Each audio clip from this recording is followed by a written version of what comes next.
Wrestling has a long and storied history in the United States, with roots that go back to the early days of the country.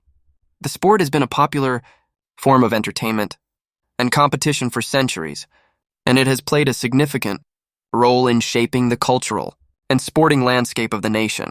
The history of wrestling in the United States dates back to the early 19th century when it was first introduced by European settlers.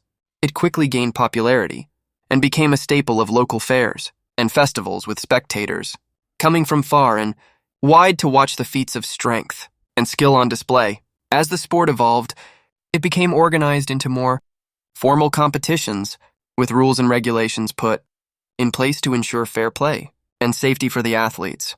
In the early 20th century, wrestling began to gain recognition as a legitimate sport, and it was included in the Olympic Games for the first time in 1904. This helped to elevate the profile of the sport and attract more participants and fans.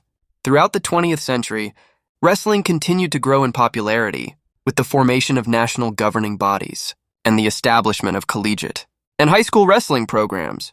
One of the most significant milestones in the history of wrestling in the United States was the founding of USA Wrestling in 1983. This organization was created to oversee and promote the sport at all levels, from youth and high school wrestling to the Olympic and World Championship teams. USA Wrestling has been instrumental in developing and supporting the growth of the sport, and it has helped to train and develop some of the country's top wrestling talent.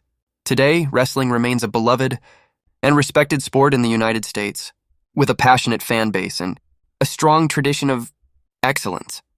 Athletes from across the country continue to compete at the highest levels, and the sport continues to be a source of pride and inspiration for many. With a rich history and a bright future, wrestling will continue to be an important part of the American sporting landscape for many years to come.